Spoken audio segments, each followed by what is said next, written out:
Assalamualaikum warahmatullahi wabarakatuh. Perkenalkan, nama saya Damora dengan NIM 2323210033. Di sini saya akan mempresentasikan makalah saya, yaitu makalah manajemen pendidikan. Selamat menyaksikan. Baiklah, makalah saya kali ini yaitu strategi manajemen pendidikan di semua tingkatan PAUD, SD, SMP, dan perguruan tinggi. Yang pertama, manajemen pendidikan PAUD.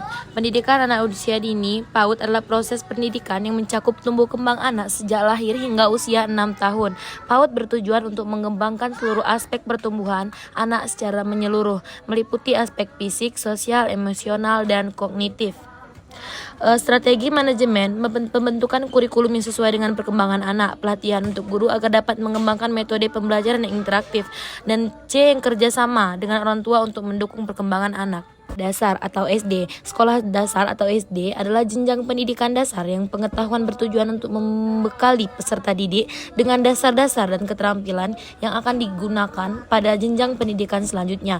Pada tingkat SD, siswa diperkenalkan dengan berbagai konsep dasar yang mengendali fondasi dan mempelajari yang lebih kompleks di masa mendatang.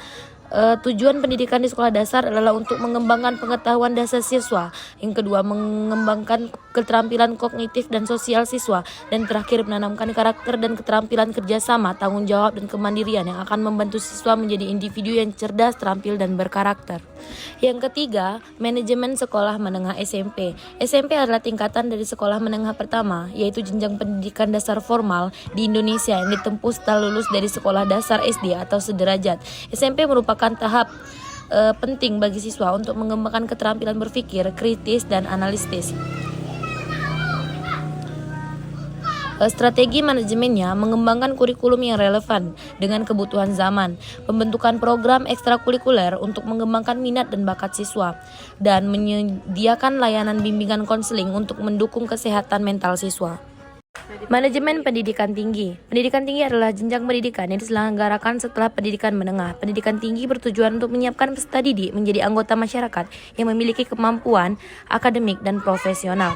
Strategi manajemen strateginya yang pertama, pengembangan kurikulum yang adaptif dan responsif terhadap perkembangan industri.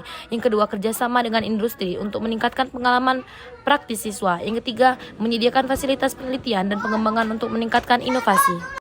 Kesimpulannya, manajemen pendidikan yang efektif di setiap tingkat memiliki peran penting dalam menciptakan sistem pendidikan yang berkualitas dengan menerapkan strategi yang sesuai untuk PAUD, SD, SMP, dan perguruan tinggi. Kita dapat memastikan bahwa setiap individu mendapatkan pendidikan yang optimal dan relevan. Pengembangan sumber daya manusia yang berkualitas menjadi tanggung jawab sesama antara pemerintah, lembaga pendidikan, dan juga masyarakat.